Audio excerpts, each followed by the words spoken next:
They called him the Silent Prince of New York, a 4-year-old boy who had never spoken a word, never reacted to a sound, and was deemed the greatest failure of the Castellano crime family.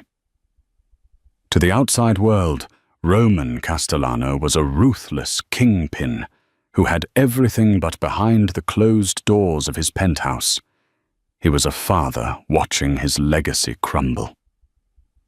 Everyone from the top specialists at Mount Sinai to his own cruel fiancée told him the boy was broken, hopeless. Until a quiet, invisible maid stepped out of the shadows. She didn't bring a weapon. She didn't bring an excuse. She reached into her apron and pulled out a single, strange object that would not only save the boy's life, but bring the entire Mafia underworld to its knees. This is the story of how the unlikeliest woman changed everything.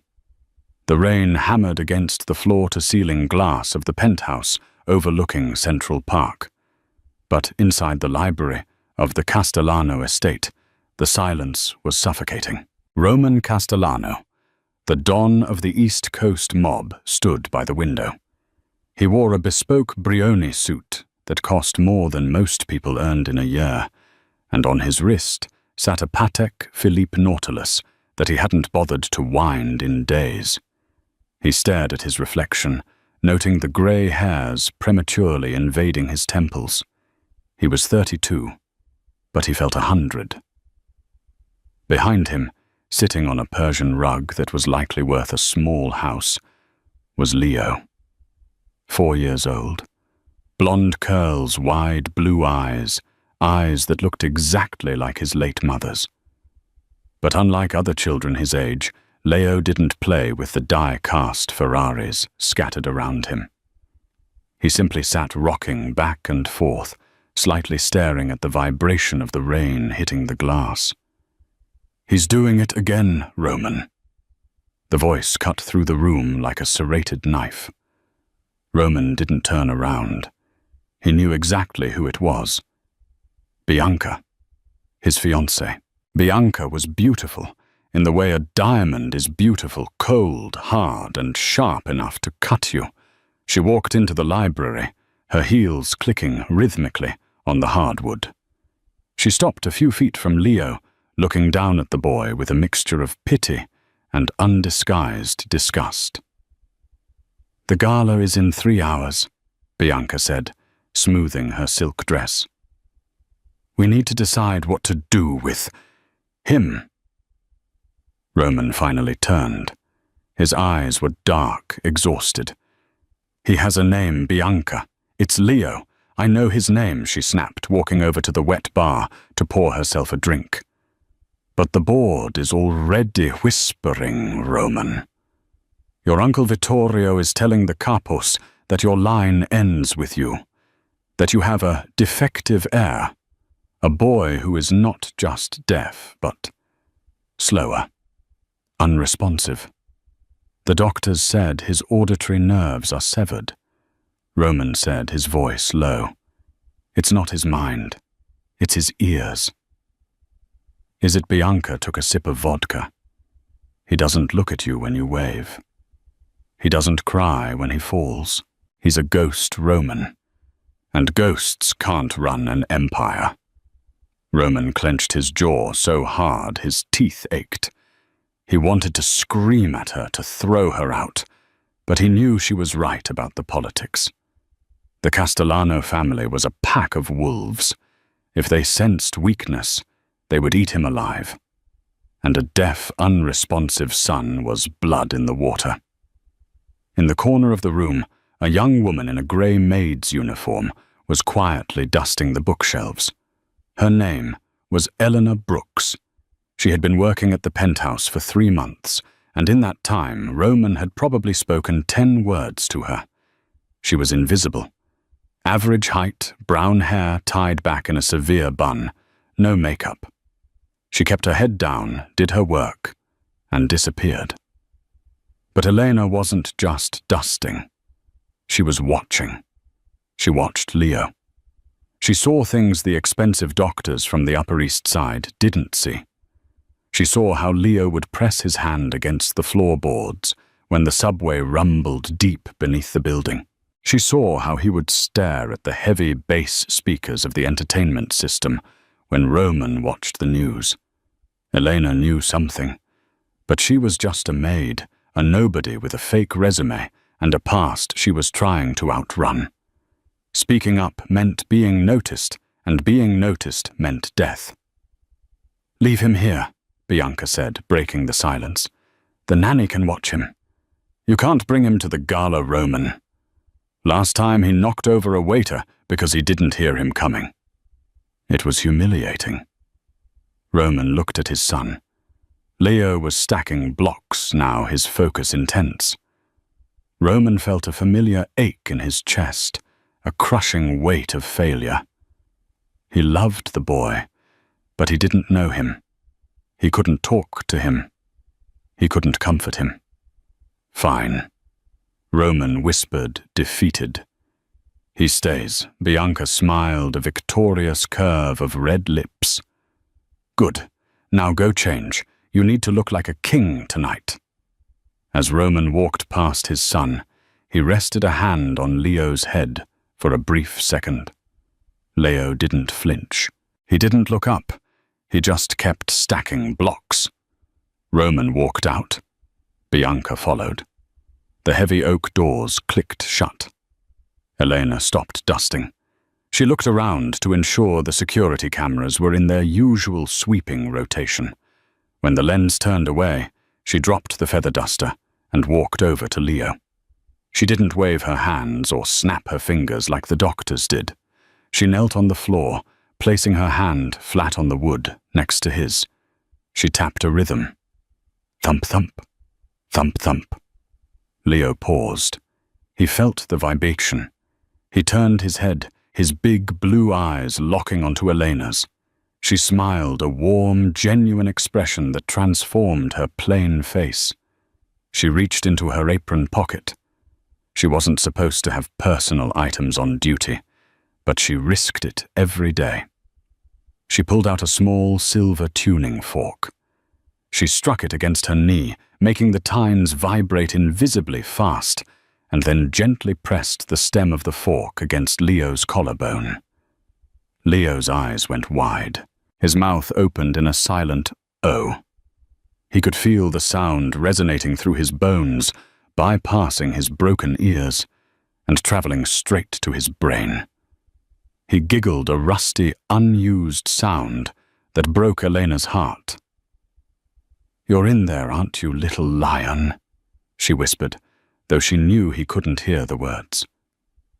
"They think you're empty, but you're just locked in a soundproof room." She heard footsteps in the hallway, heavy ones. Elena quickly shoved the tuning fork back into her pocket, stood up and grabbed her duster. The door burst open. It wasn't Roman. It was Vittorio Roman's uncle, the man who wanted the throne. He was accompanied by 2 massive bodyguards. Vittorio was a man of 60, with a face like tanned leather and eyes like coal. He looked at Leo with pure malice. Still playing with blocks, Vittorio sneered. "Pathetic." He looked at Elena. "You, girl." Elena froze, keeping her head down. "Yes, sir. Get the boy out of here. Put him in his room. I have a meeting here in 5 minutes, and I don't want to look at him." "Mr. Castellano isn't home, sir," Elena said quietly. He gave instructions for Vittorio stepped forward and backhanded Elena across the face. It was a casual strike, but it sent her stumbling back into the bookshelf. "I am the underboss of this family," Vittorio spat. "When I give an order, the help obeys. Move the defect. Now." Elena touched her stinging cheek. She looked at Leo, who was now trembling, sensing the aggression in the room, even if he couldn't hear the slap. "Yes, sir." Elena said, her voice trembling with suppressed rage. She walked over to Leo, scooped him up, and carried him out. As she passed Vittorio, the old man muttered to his guard, "If Roman doesn't get rid of the kid soon, we'll have to do it for him. A retard cannot inherit the seat." Elena held Leo tighter. She reached the nursery, closed the door, and locked it. Her heart was hammering against her ribs. She wasn't just a maid. She was a woman with a doctorate in audiology from MIT, a woman who had been framed for medical malpractice by a powerful pharmaceutical company she had tried to expose. She was in hiding. But looking at Leo, terrified and isolated, she knew she couldn't stay hidden much longer. The annual Castellano Foundation Gala was held at the Pierre Hotel. It was an event dripping in gold champagne and blood money laundered through charity. Every major crime family in the tri-state area was represented alongside politicians, judges, and unsuspecting celebrities. Roman stood at the center of the ballroom, shaking hands. He was charming, lethal, and utterly distracted. He kept checking his phone, looking at the camera feed from Leo's room. The boy was asleep.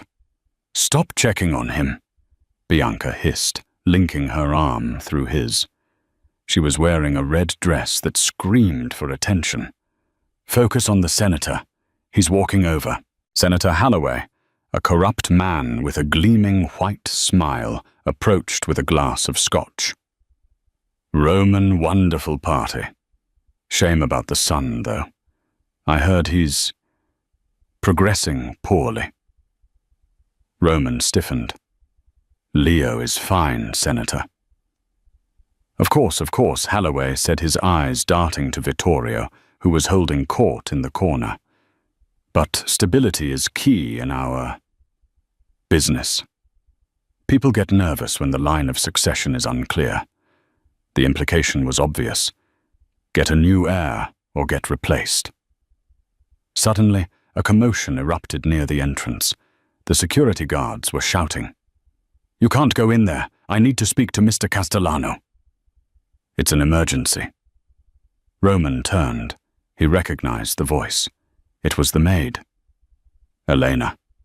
She was still in her uniform, which was wet from the rain. Her hair was messy. Her cheek was bruised where Vittorio had hit her, and she looked wild. She was wrestling with two of Roman's security men. "Let her go," Roman barked, his voice silencing the nearby conversations. He strode over Bianca, trailing behind him, looking furious. "What is the meaning of this?" Bianca shrieked. "She's the help." "Why is she here?" Elena broke free from the guards, panting. She locked eyes with Roman. "Sir, you need to come home. Now." "Is it Leo?" Roman felt his blood turn to ice. "Is he hurt?" "No," Elena said, catching her breath. "But he's in danger. I heard them talking. Your uncle and the doctor you hired. They aren't trying to cure him, Mr. Castellano. They're drugging him." A gasp rippled through the crowd. Vittorio, who had been laughing across the room, froze. He set his glass down and walked over his face a mask of deadly calm. "The girl is delusional," Vittorio boomed. "She's a thief. We caught her stealing silver earlier, and now she makes up lies to save her job." He looked at the guards. "Take her out back and teach her a lesson." "No," Elena shouted. She reached into her pocket. Every bodyguard in the room drew their gun. "Drop it!" someone yelled. "Don't shoot," Roman ordered, stepping between his men and the maid. He looked at Elena. Her hand was trembling, clutching something inside her wet apron. "Elena, show me your hands." Slowly. "I'm not a thief, Roman," she said, using his first name for the first time. The disrespect made the crowd murmur, but she didn't care. And your son isn't stupid. He isn't broken. He's just unconnected. What are you talking about? Roman demanded. Show him, Bianca yelled. Shoot her. Roman. She's embarrassing us. Elena pulled her hand out. She wasn't holding a gun. She wasn't holding stolen jewelry. She was holding a crude, strange-looking device. It looked like a pair of heavy-duty construction headphones, but stripped down to the wires with a small metal box duct-taped to the side. It was ugly makeshift and raw. What is that garbage? Vittorio scoffed. It's a bone conduction prototype, Elena said, her voice gaining strength. I built it in your basement with parts from an old radio and the nursery monitor. Your doctors told you his auditory nerve was dead. They lied. His nerve is intact.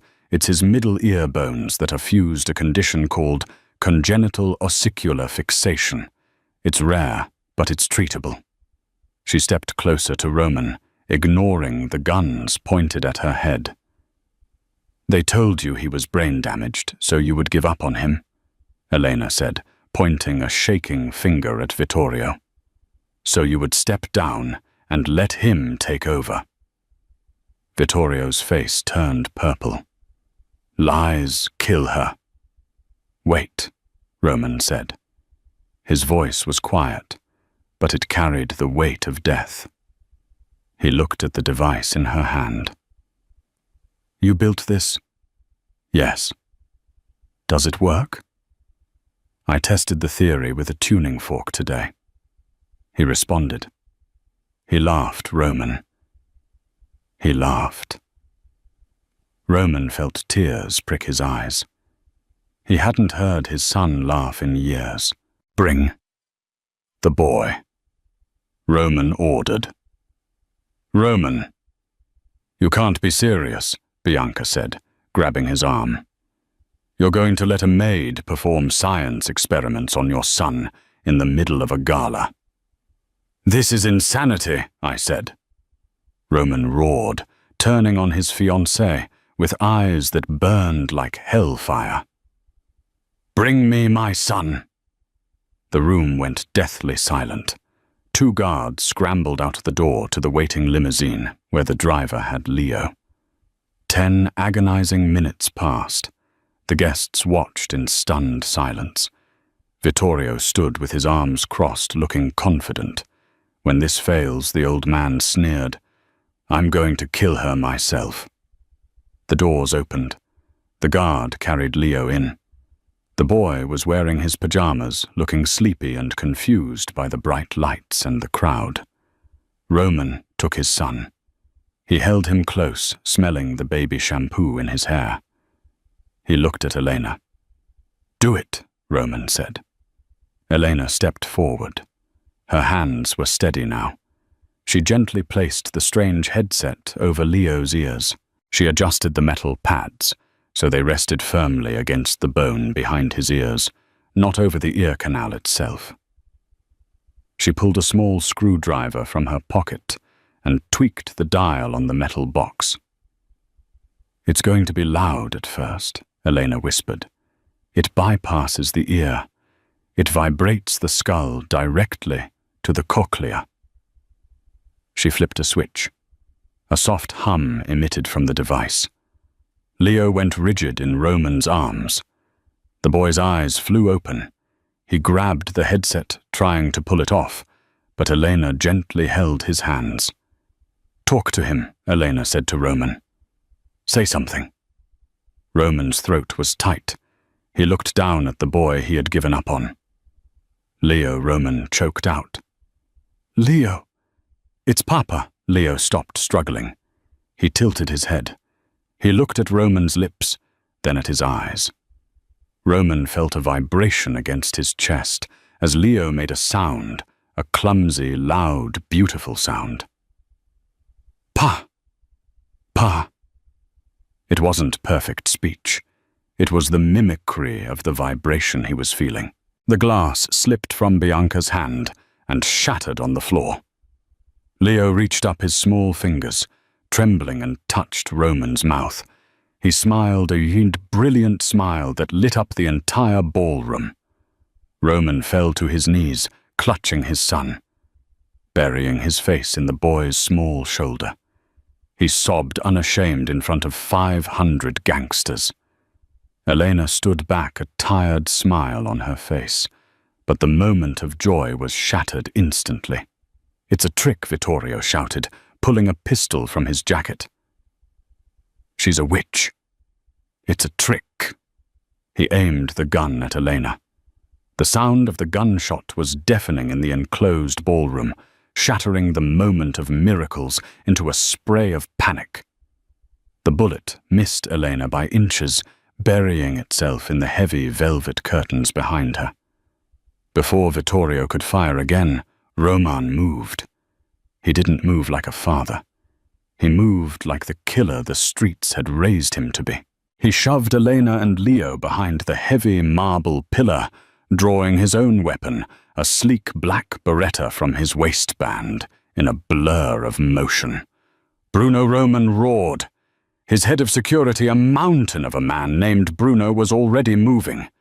He tackled Vittorio, knocking the old man's aim wide as a second shot tore into the ceiling chandelier, raining crystals down on the screaming guests.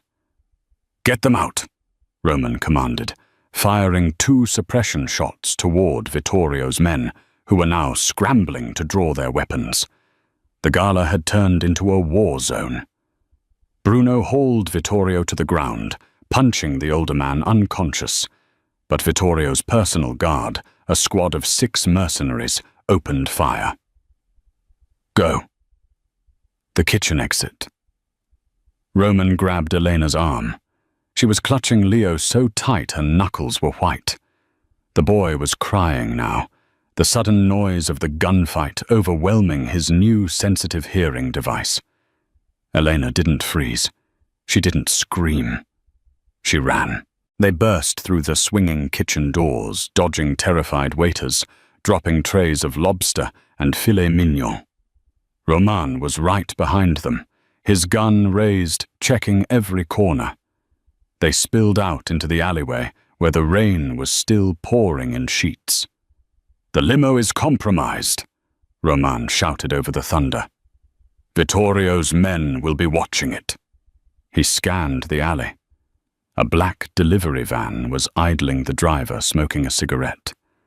Roman ran up, pulled the driver out, and threw a wad of cash, probably $5,000, onto the wet pavement. "Van's mine."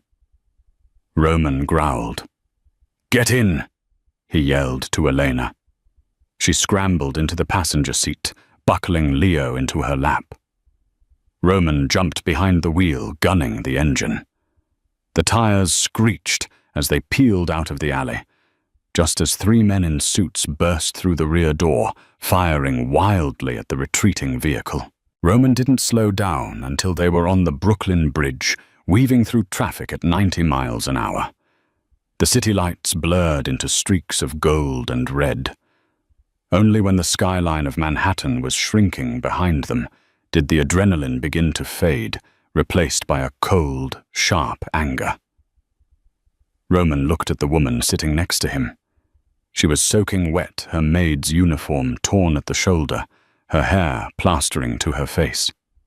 She was checking Leo, whispering soothing words, adjusting the volume on the strange device to dampen the roar of the engine. "Who are you?" Roman asked. His voice was low, dangerous. Elena didn't look up. "I told you. I'm Elena. Maids don't build neuro-bypassing medical devices in a basement, Elena. Maids don't stand still when a gun is pointed at their face." Roman took a sharp turn, heading toward a safe house in the Hamptons, a property listed under a shell corporation that even his uncle didn't know about. "I'm going to ask you one more time. And if you lie to me, I'm pulling this car over and leaving you on the side of the highway." Elena looked at him. Her eyes were dark, intelligent, and exhausted. "My name is Dr. Elena Cross," she said softly. "I was the lead audiologist at the biotech firm Neurosonics in Boston." Roman's grip on the steering wheel tightened. Cross. The fugitive. "I'm not a fugitive," she said bitterly. "I'm a whistleblower. 2 years ago, I developed a cochlear implant that didn't require invasive surgery. It was revolutionary. It was cheap to make. It would have saved millions of people's hearing." "So what happened?" "It worked too well," Elena said, stroking Leo's hair. "My board of directors realized that if we cured hearing loss with a $50 device, they couldn't sell their $30,000 surgical implants anymore. They shelved the project. When I tried to release the schematics online for free, they accused me of corporate espionage. Then a patient of mine died, a mysterious overdose. They pinned it on me." Roman watched the road, his mind racing. He knew how the world worked. Powerful men crushed anyone who threatened their profits. It was no different from the mob, just cleaner suits. "So you ran," Roman said. "I had to. I changed my name, dyed my hair, and took jobs where no one looks at you. Cleaning crews, kitchen staff, housekeeping." She looked down at Leo. "When the agency sent me to your penthouse, I just wanted to keep my head down, save enough money to leave the country. But you didn't," Roman said. "You stayed." "I saw Leo," she whispered. "I saw a boy who was being treated like a broken doll, when all he needed was a key to unlock the door. I couldn't leave him in the silence, Roman. I couldn't." Roman felt a lump in his throat. He looked at his son, who was finally asleep in Elena's arms, the device still humming softly against his skull. For 4 years, Roman had hired the most expensive specialists in the world. They had all failed. And here was a woman, hunted and terrified, who had risked her life to give his son a voice, simply because it was the right thing to do. "Thank you," Roman said. It was the first time in his life he had said those words, and meant them completely. Elena looked at him, surprised by the vulnerability in the Mafia Don's face. "You don't need to thank me.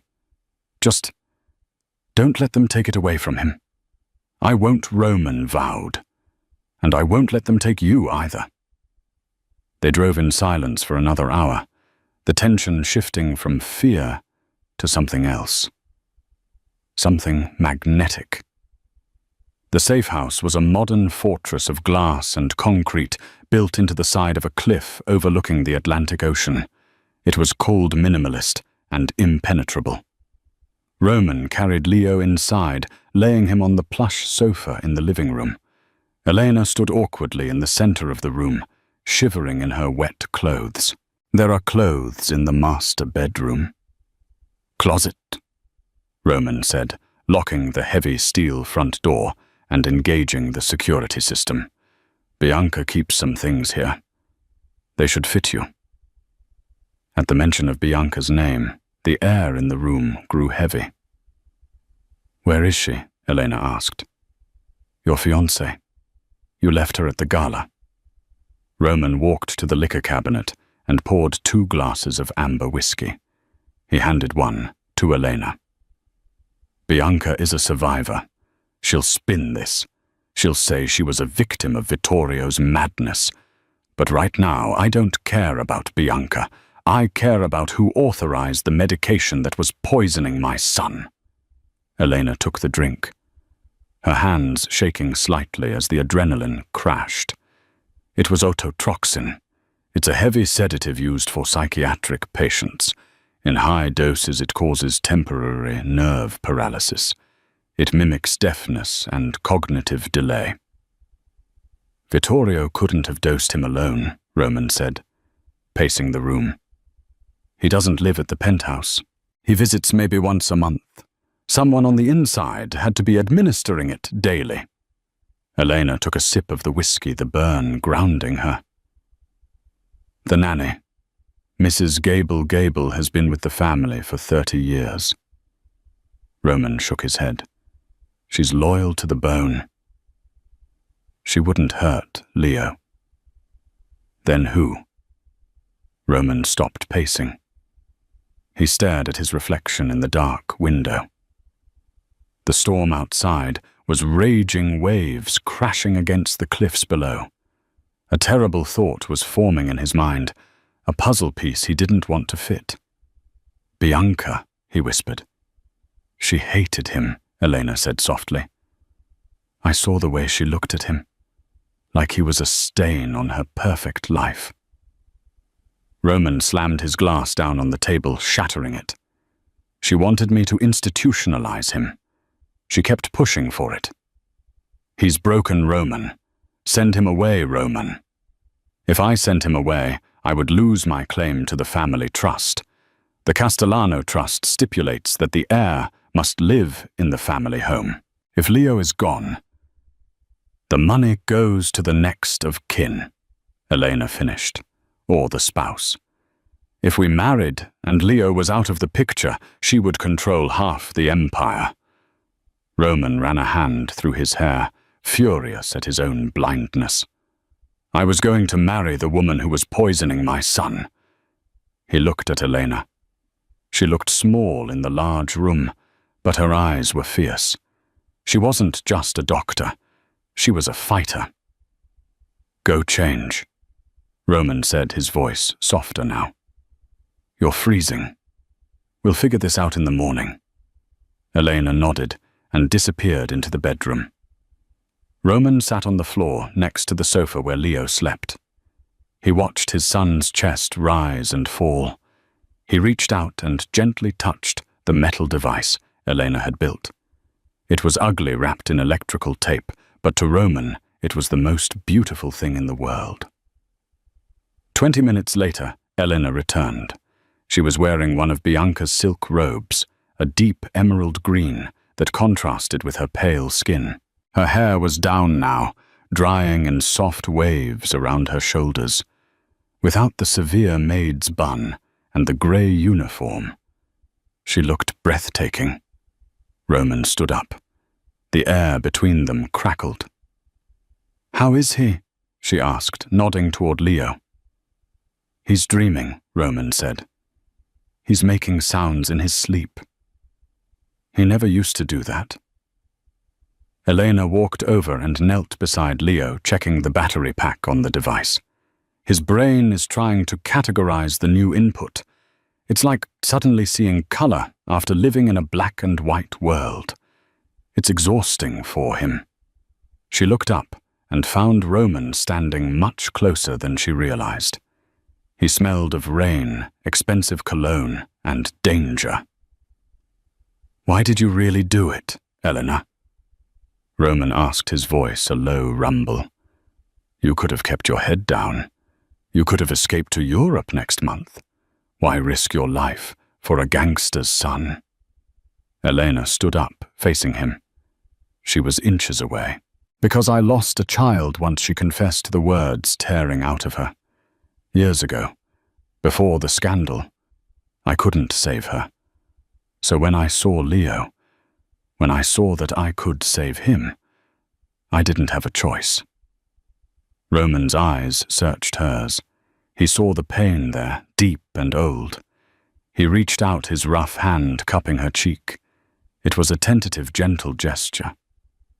You saved me too, Roman whispered. He leaned in. Elena didn't pull away. Her breath hitched. Their lips met softly at first, then with a desperate, hungry intensity. It wasn't the polished, cold kissing of his society life. It was raw. It tasted of whiskey and salvation. Roman wrapped his arms around her waist, pulling her flush against him. Elena's hands found their way into his hair, pulling him closer. For a moment, the Mafia, the guns, and the danger didn't exist.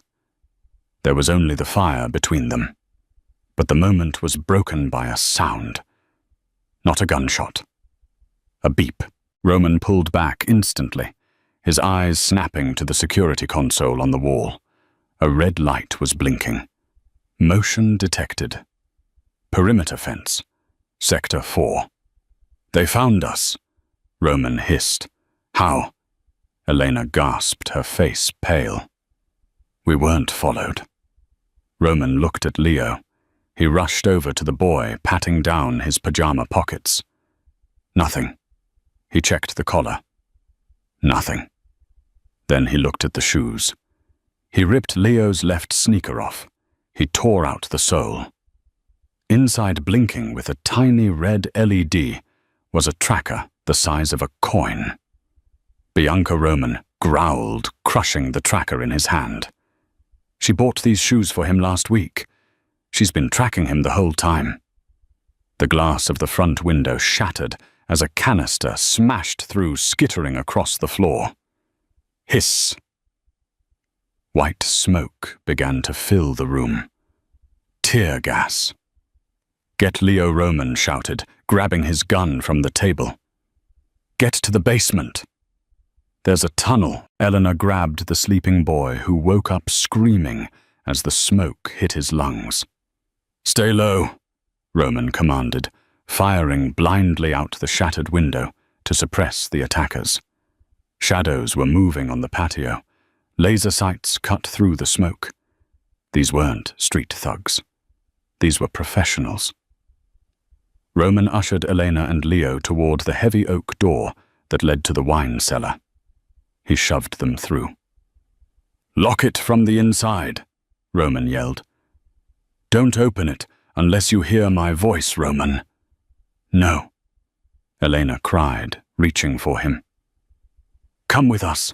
I have to buy you time, Roman said, his eyes blazing. He looked at her one last time, a look of searing intensity.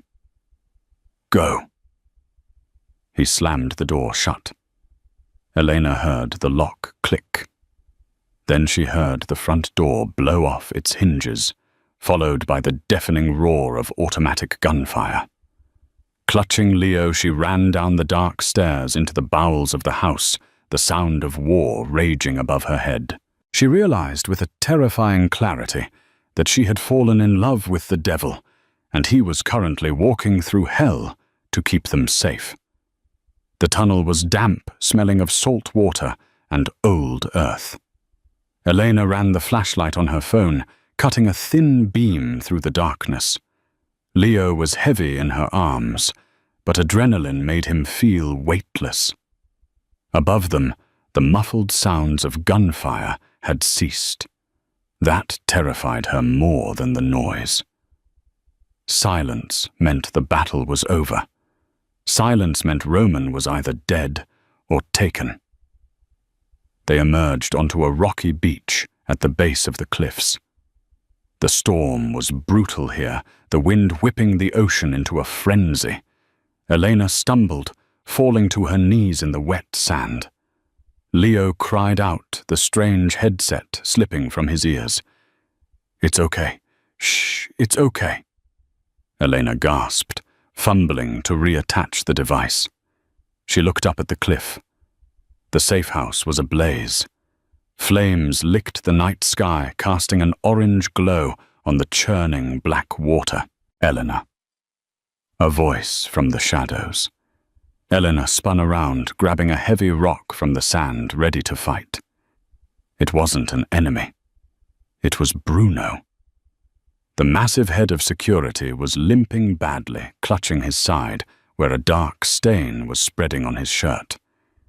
He was leaning against a piece of driftwood, his face pale. Bruno Elena scrambled over to him. Where is Roman? Bruno coughed, spitting blood. They took him. Vittorio, he didn't want a martyr. He wants the signature. He needs Roman to sign over the trust before he kills him. Elena felt a cold dread settle in her stomach. We're the old meat-packing plant in the Bronx. Bruno wheezed. Vittorio's territory. It's a fortress. We can't. We can't get him out. I'm the only one left." Elena looked at the burning house, then at Leo, and finally at the wounded giant before her. She was a doctor, a scientist.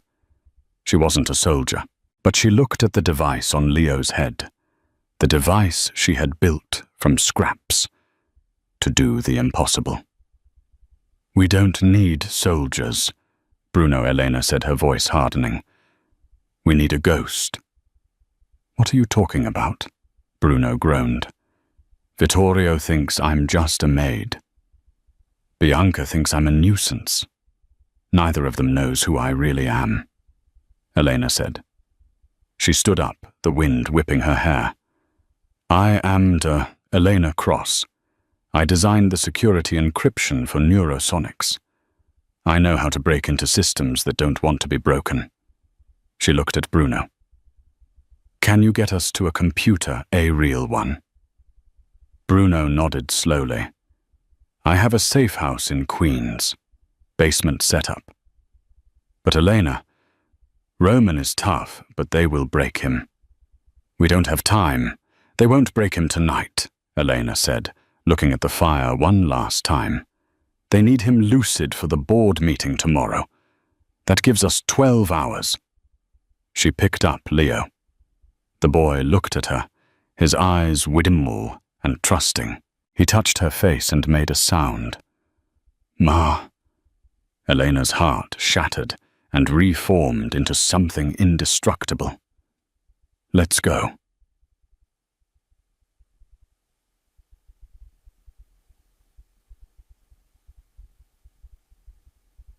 Three hours later, in a cramped basement apartment in Queens, Elena was a different woman.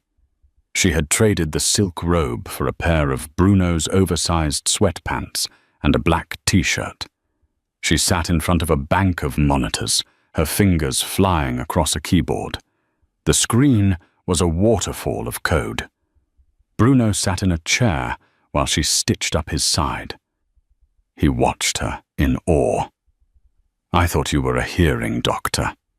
"I'm an audiologist with a PhD in electrical engineering," Elena muttered, not looking away from the screen. "Sound is just data, and right now I'm listening to Vittorio's phone calls." She hit a key. A grainy audio file began to play through the speakers. "He's stubborn. He hasn't signed yet." It was Bianca's voice. Cold, impatient. "Use the pliers." Vittorio's voice answered. "He'll sign before the sun comes up." "No. If he looks tortured, the board won't accept the transfer of power. They need to see a man who is mentally unfit, not physically broken. Drug him. Use the scopolamine. Make him pliable." Elena paused the recording. Her hands were shaking, but not from fear. From rage. "They are going to drug him into a stupor and parade him in front of the Mafia commission tomorrow at the Majestic Hotel," Elena said. "They'll declare him mentally incompetent, claim Leo is a vegetable and Bianca will take conservatorship over the estate." "So we hit the hotel?" Bruno asked, checking the magazine of his pistol.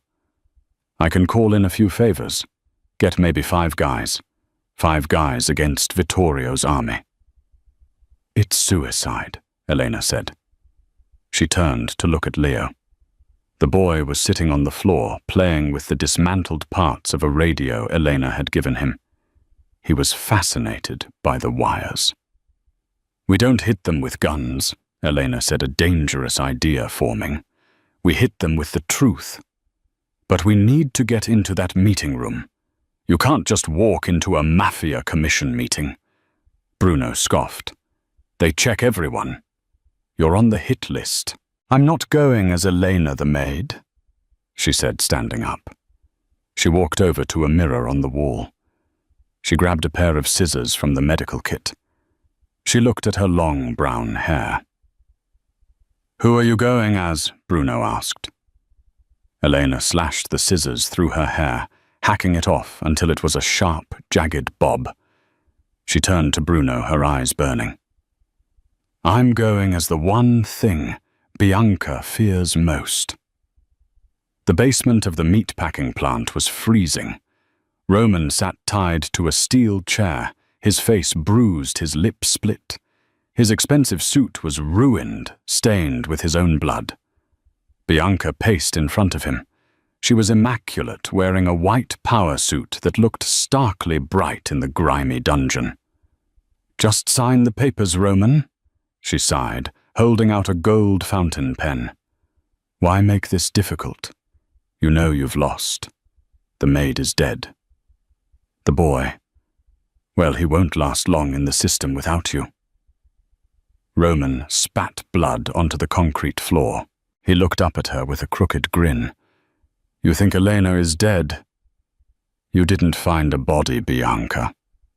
The house burned to the ground." She snapped. "Nothing survived." "Elena survived," Roman rasped. "I know her. She's smarter than you. She's smarter than Vittorio. And right now she's coming for you." Bianca laughed. It was a cruel, hollow sound. "A maid. Coming for the Castellano family. You're delirious." "That's good. The doctor said the drugs would make you confused." She signaled to a man in the corner, a corrupt doctor holding a syringe. "Give him another dose," Bianca ordered. "We leave for the hotel in an hour. I want him smiling and nodding when I tell the commission he's stepping down." The doctor stepped forward. Roman struggled against the zip ties, but he was weak. The needle pierced his neck. The world went fuzzy. The cold room began to spin. "See you at the wedding, darling," Bianca whispered in his ear, her voice echoing like it was underwater. The majestic hotel ballroom was filled with the most dangerous men on the East Coast. The 5 families sat at round tables drinking espresso and speaking in hushed tones. The air was thick with cigar smoke and tension. At the head table sat the commission, 3 ancient dons, who served as the judges of the underworld. Vittorio stood at the podium, looking solemn. Bianca sat next to him, dabbing her eyes with a handkerchief. "My friends," Vittorio began, his voice grave. "It breaks my heart to call this meeting. My nephew Roman, the pressure has broken him. The grief over his defective son, the stress of the business. His mind has snapped." Murmurs filled the room. "He is here today," Vittorio continued, gesturing to the side door. "But he is not the man we knew." 2 guards dragged Roman in. He was walking, but barely. His eyes were glazed, his movements sluggish. They sat him in a chair next to Bianca. Roman the head. Don asked a man named Sal, "Is this true?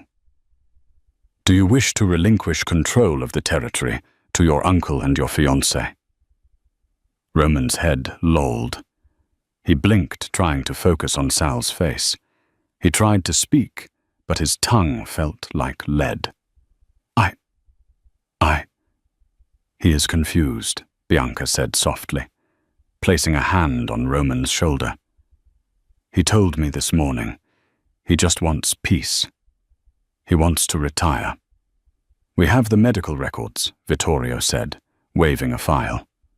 "Dementia, early onset, triggered by trauma. He is unfit to lead." Sal looked at Roman with pity. "Very well. If there are no objections, we will proceed with the transfer." "I object." The voice was clear, loud, and female. It cut through the room like a bell. Every head turned toward the main doors. Standing there was not a maid. It was a woman in a sharp black designer suit that fit her like armor. Her hair was cut in a severe modern bob. She wore high heels and walked with the confidence of a CEO. She was flanked by Bruno, who was looking menacing despite his limp, and shockingly she was holding the hand of a small boy in a tuxedo. Leo. "Who is this woman?" Sal demanded. "That's the maid," Bianca shrieked, standing up. "She's the one who poisoned him." "Kill her." "I am not a maid," Elena said, her voice amplified by a small microphone she had clipped to her lapel. She walked down the center aisle, Bruno keeping the guards at bay with a glare.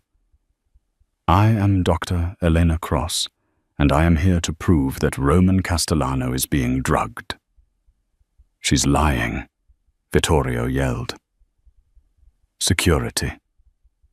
"If you touch me," Elena said, calmly holding up a tablet. "The live stream from this device goes public. I am currently broadcasting the audio of this meeting to a secure server. If I don't enter a code in 5 minutes, the FBI gets a link." The room went deathly silent. The Dons looked at each other. The FBI was the magic word. "Let her speak," Sal ordered. Elena walked up to the head table. She looked at Roman. His eyes found hers.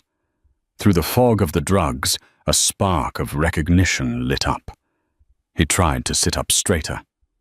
"This boy," Elena said, placing a hand on Leo's shoulder, "is not defective. He is not a vegetable. He is the rightful heir, and he has heard everything." She knelt down to Leo.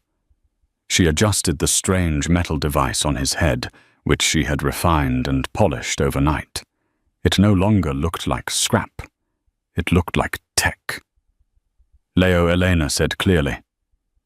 "Tell them who hurt Papa." The room held its breath. Bianca looked like she was about to vomit. Leo looked at the room full of gangsters. He looked at Bianca. He raised a small finger and pointed directly at her. Then he opened his mouth. The vibrations from Elena's voice had been training him all night. "She." Leo's voice was small, raspy, but undeniable. "She. Bad." A gasp rippled through the crowd. "He speaks." Sal asked, stunned. "He hears," Elena corrected. "And so does this." She tapped a key on her tablet. Suddenly, the speakers of the ballroom blasted audio. It was the recording from the night before. "Use the pliers. Drug him. Use the scopolamine." Bianca's voice filled the room. Vittorio's voice followed. Roman, fighting the drugs with every ounce of his willpower, gripped the table. He stood up, swaying. Bianca Roman growled. The sound was low, animalistic. Bianca backed away, her face draining of color. "It's fake. It's AI." She faked it. "Check his blood," Elena challenged. "Right now. Call an independent doctor. If there isn't scopolamine in his system, you can shoot me right here." Sal looked at Vittorio. The old uncle was sweating his eyes, darting to the exits. Vittorio Sal said, his voice ice cold. "Why are you sweating?" Vittorio drew his gun. "I won't let a cripple and a nurse take my empire," he screamed. He aimed at Roman. But before he could pull the trigger, a small, high-pitched noise pierced the air. Elena had pulled a second device from her pocket, a sonic emitter she had rigged. She cranked the frequency to a pitch that caused immediate, debilitating vertigo. Vittorio screamed, dropping the gun and clutching his ears as his balance center collapsed. The other guests winced, but they weren't in the direct line of the focused wave. Bruno moved. He didn't limp this time. He lunged forward, kicking the gun away and delivering a single knockout punch to Vittorio's jaw. The sound stopped. Roman stood there, breathing heavily. He looked at Bianca. She was trembling, trapped against the table. "Roman, please," she begged. "I did it for us. He made me." Roman stumbled forward. He didn't hit her. He simply reached out and ripped the engagement ring off her finger. "You're done," he whispered. He turned to the commission. He put his hand on Leo's head. "My son Roman," announced his voice gaining strength, "and the woman who saved the family." He looked at Elena. The look wasn't just gratitude anymore. It was absolute devotion. But as the guards dragged a screaming Bianca away, Elena swayed. The exhaustion, the stress, and the sleepless nights hit her all at once. She collapsed. Roman caught her before she hit the floor. The beep of the heart monitor was steady, a rhythmic metronome in the quiet luxury of the private hospital suite. When Elena opened her eyes, the world was blurry. She felt the heavy weight of exhaustion in her bones, a lingering shadow from the adrenaline crash at the hotel. She tried to sit up, but a warm, rough hand gently pushed her shoulder back down. "Easy," a voice rumbled. "You've been out for 2 days." Elena blinked, her vision clearing. Roman was sitting in a leather armchair beside her bed. He looked different. The bruises on his face from the dungeon were fading into yellow and purple shadows, but the haunted look in his eyes, the look of a man watching his empire crumble, was gone. In its place was a calm, terrifying certainty. He wore a fresh charcoal suit, his posture relaxed but commanding. "Leo." Elena croaked, her throat dry. "He's in the playroom next door with Bruno," Roman said, pouring her a glass of water. "He refuses to take the headset off. He's been listening to Mozart for 3 hours straight. He told me the violin sounds like yellow." Elena smiled weakly, taking the water. "Synesthesia. It's common when auditory pathways are suddenly stimulated. His brain is mixing the senses." "It's a miracle," Roman said, watching her intently. "You gave him the world, Elena." Elena set the glass down. The memory of the hotel ballroom came rushing back. The guns, the confession, the collapse. "Bianca Vittorio. Vittorio is in a federal supermax," Roman said, his voice devoid of emotion. "The recording you played, it didn't just implicate him in my poisoning. It tied him to 3 other RICO predicates. He'll die in a cage. And Bianca," Roman paused. He looked at his hands. "Bianca has been removed from the equation. She has been exiled to a convent in Sicily. If she leaves the grounds, she ceases to exist." Elena shuddered. It was a stark reminder of who Roman was. He wasn't just a grateful father. He was the Don. "And me?" Elena asked quietly. "The FBI was at the hotel, Roman. They know who I am. Neurosonics still has a warrant out for my arrest. I'm a fugitive." She moved to get out of bed. "I have to go. If they find me here—" "Stop," Roman said. He didn't move to stop her physically, but his voice was a wall. "You aren't going anywhere." "Roman, you don't understand. The corporation that framed me, they own senators. They own judges. They will bury me." Roman reached into his jacket pocket and pulled out a thick, folded document. He tossed it onto the bedspread. "Read it." Elena picked it up. Her hands shook as she opened the blue folder. It was a legal contract, a transfer of ownership. "What is this?" "I had a busy 2 days," Roman said, leaning back. "While you were sleeping, I liquidated some assets. I bought a controlling stake in Neurosonics." Elena's jaw dropped. You bought the company." "I bought the board of directors," Roman corrected. "I walked into their headquarters this morning with 3 lawyers and a very persuasive detailed file on their illegal offshore accounts. It turns out people are very eager to sell when they realize the alternative is a federal investigation." He pointed to the bottom of the page. I fired the CEO who framed you. I dropped the lawsuit. The warrant has been recalled. And I appointed a new chief of research and development. Elena looked at the name typed on the line. Dr. Elena Cross. Tears welled in her eyes. You didn't have to do that. You saved my son, Roman said, standing up and walking to the edge of the bed. You saved my life. Buying a corrupt biotech firm was the least I could do. You're free, Elena. You don't have to hide anymore. You can be the doctor you were meant to be.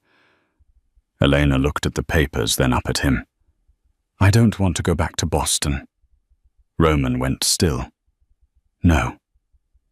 No, she whispered. My patient is here. Roman's expression softened the hard lines of the Mafia boss melting away to reveal the man beneath. He sat on the edge of the bed, taking her hand. His thumb traced the scars on her knuckles, scars she had gotten fighting for his family. I have a reputation, Elena, Roman said softly. I am a dangerous man. My world is violence and blood. Are you sure you want to stay in it? Elena squeezed his hand. I've seen your world, Roman. I saw the wolves in the ballroom. But I also saw a father who walked through fire for his son. I saw a man who protected a maid when he could have saved himself. She reached up and touched his face. I'm not afraid of the monsters, Roman. I know how to make them listen. Roman closed his eyes, leaning his forehead against hers. Then stay. Stay. And build your devices. Stay and cure the world. Just stay with me. Is that a command, Don Castellano? She teased gently. It's a plea, he whispered. He kissed her, then a slow, deep promise of a future that shouldn't have been possible.